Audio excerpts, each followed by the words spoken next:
Today on VOX, we'll have information on COVID and more. Ben Dudash will have your local weather, and Jace Stanridge will have your sports. It's Tuesday, September 8th, 2020, and you're watching VOX News Today.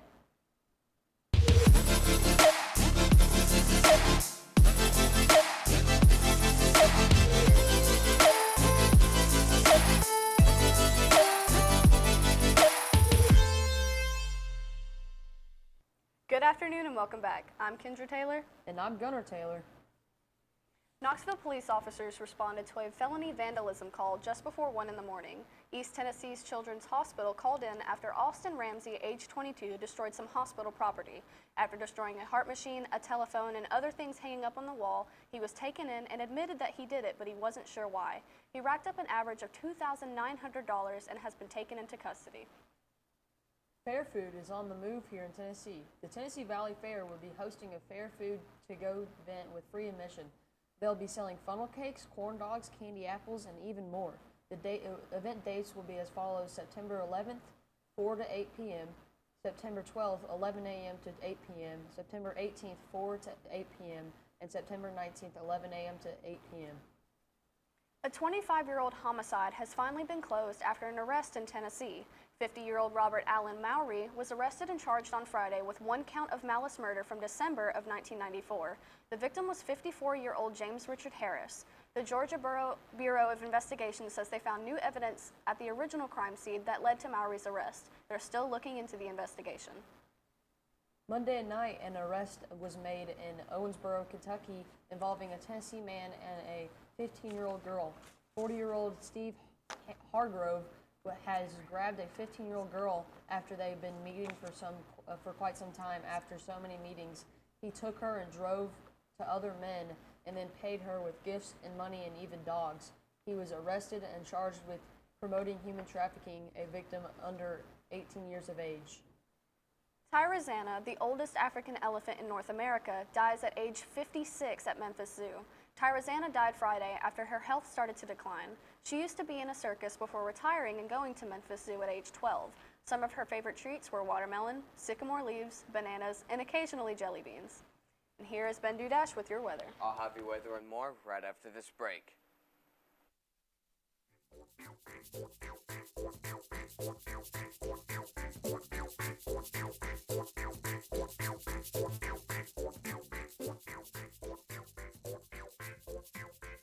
One thing to love about the Tennessee Valley is Bradley Central Show Choir, Vocal Motion. The other thing to love is the local Geico office on Lee Highway. You could save a lot. You can save a lot. You can save a lot. But how do you know? Unless you call 894-2600. Got a car? Got a boat? Got a home? Get a quote. CRCC to me is a calling that God placed on my life to really step out in faith on something that I didn't think I could do, and it's been amazing to see how God's worked through it. CRCC stands for Crossroads Community Church, but we're a church that our vision is to be a life-giving church in our community. We do that through helping people know God, find freedom, discover their purpose, and then go make a difference. And so that's what we're doing every week, is helping people discover their jam and go make a difference.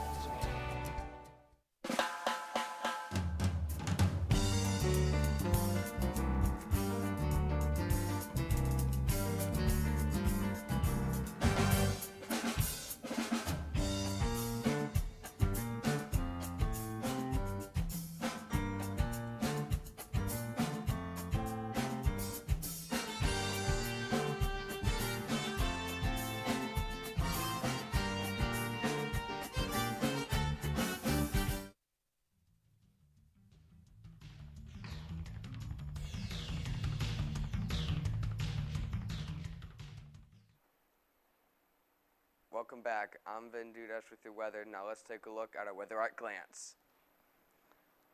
Today's weather, it will be a good deal of sunshine, mostly sunny, with a high of 89 and a low of 62.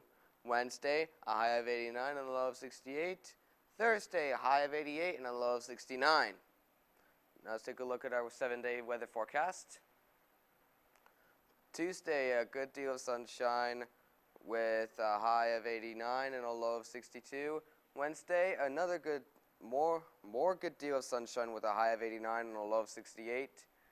Thursday, mostly sunny with a high of 88 and a low of 69. Friday, some scattered thunderstorms with a high of 87 and a low of 69. Saturday, the same as Friday with a high of 83 and a low of 70. Sunday, scattered thunderstorms as well with a high of 82 and a low of 69. And Monday, partly cloudy with a high of 84 and a low of 68. Now let's take a look at our local radar. As you can see, most of the storms are near in the center of the area around us, but there's also some snow near Jackson, and a little bit in Utah as well. And let's go ahead and take a look at our local radar. Nothing around us or on us, as you can see, so far, but maybe throughout the day there might be a change of like either shades from clouds and such, but other than that, everything's up in the clear. That's all for weather. Now I'll send it over to Jay Standridge with your sports. NCAA football started last weekend. Let's see who won after the short commercial break.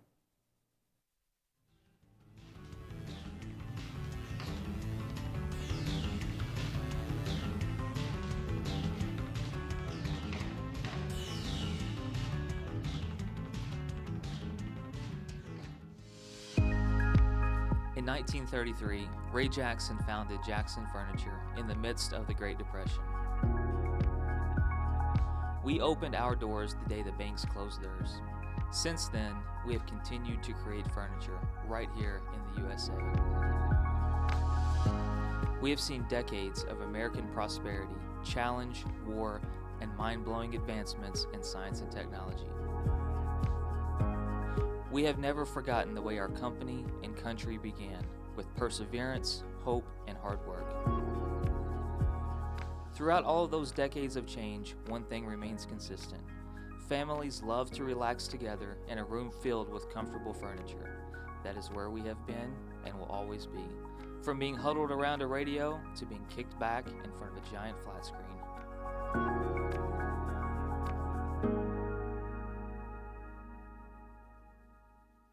Do you need credit up to $4,000? With a check and a cash flex loan secured by your car title, that's exactly what you could get.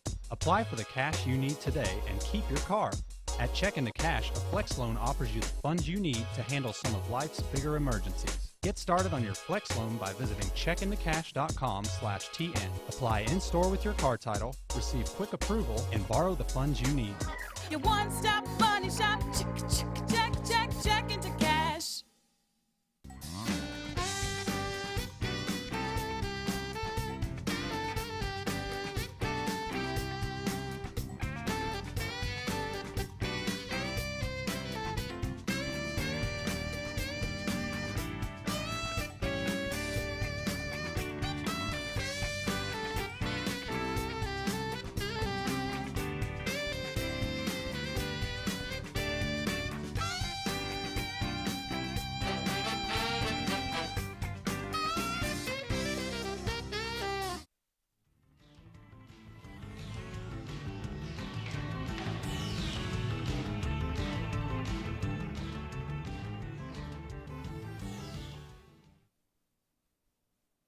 Welcome back. Let's take a look at some NBA scores from last night. We got the Celtics beating the Raptors, going up 3-2 in the series, a 111-89, and the Clippers going up on the Nuggets 2-1 in the series, beating them 113-107. Now for some baseball scores.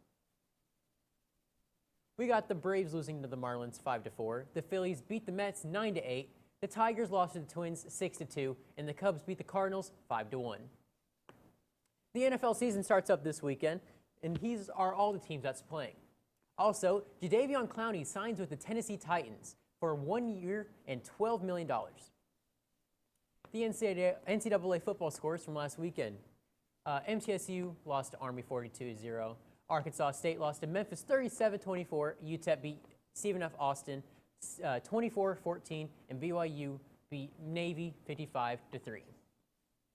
That's all from sports. Today, after this break, we'll have more news.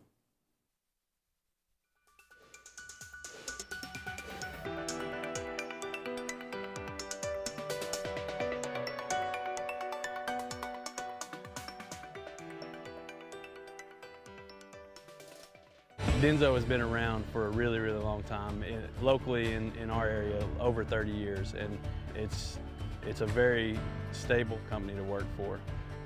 Before I started working here, I didn't know what Denso was, but since I've been working here, knowing how much Denso sort of has its footprint all over the world, it's actually a global company that a lot of people in America haven't heard of, but it interacts with everything you do. If you drive a car, you probably have a Denso part in it.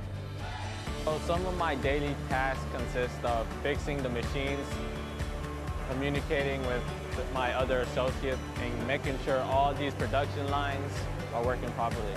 We do logistics. We repack finished good products. My day-to-day here is basically working on the machines and producing product for Denso.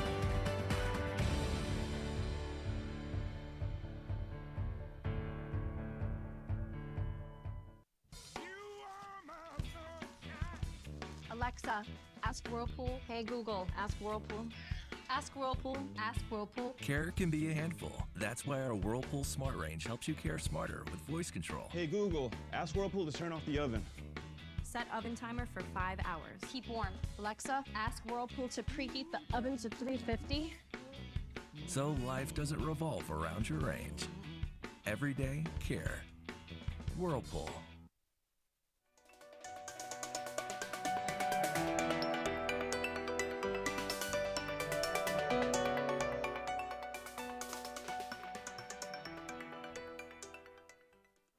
Welcome back, Bradley Central. A couple was confronted by police Saturday night after trying to board a New York ferry without a mask. The couple proceeded to argue with police, claiming to be targeted for being white and having a medical condition that excludes them from wearing a mask. The two eventually left the ferry after being threatened to be arrested. 7 people in total were injured in the Memphis home explosion. 4 children and 3 adults were rushed to the hospital after an explosion that happened around 10 p.m. on Thursday night. The Memphis Fire Department says 60 to 70% of their body had 2nd to 3rd degree burns. East Tennessee man was charged with theft after trying to steal a taxi while intoxicated. Police say he tried to steal the taxi and drive away with a 3-month-old inside the car. Officers had no choice but to take him into custody for public intoxication. A man was injured after his roommate attacked him with a sword. Police say the roommate cut him with a sword, injuring his arm. The victim's injury was not serious. It was serious, but not life-threatening. The stabbing happened on the 600th block of Westboro Drive in West Nashville. With less testings being done, fewer COVID-19 cases are likely to be found, and that could be bad news for areas experiencing community spread. There is a downward trend in coronavirus cases in the U.S. The country with the most reported infections and deaths from the virus in the world might typically be met with a slight sigh of relief, or at least some positive reinforcement that mitigation measures are working. But a second trend, a dip in testing, is calling into question whether the virus could be spreading farther than reported. The 7-day case average for the U.S. hovered around 66,000 new daily infections in mid-July. That number has since dropped down to about 53,000 according to data. In late July, testing hit its peak with a 7-day average of over 822,000 performed each day. As of Thursday, the number had fallen to about 736,000 tests per day, a roughly 10% drop. With less testing being done, fewer cases are likely to be found, and that could be bad news for areas experiencing community spread with schools back in session. Facing a national shortage of older poll workers, Joshua Medley, a student at North Mandel University College, will join other young Minnesotians to help out the polls on November 3rd, meeting voters with a greeting and a mask. We need the polling places to be stocked and to have people who can welcome the voters who may be new and may not be comfortable or may come from a background or a culture that doesn't encourage them to vote as frequently. He said, Medley, 21, is one of the 150,000 youth from around the country who have answered a call from the United States, cities, and celebrities alike to become poll workers this year, election year. He's had some practice working at a 14-hour shift as an election judge in Minnesota's August primary, the state's first election since the start of the 2019 pandemic. A Pew Research analyst showed that the majority of the poll workers are ages 61 and older, a group that is at risk of higher succumbing to the coronavirus. Young people are much less likely to contract the coronavirus, but are also historically less likely to become poll workers. We are online on YouTube at BCHS VOX News. You can check us out on Facebook and, of course, VoxNews.net. Remind your friends and family to tune in. You just can't get enough of Vox. That's all we have for you today, Bradley Central. As always, God bless and go Bears!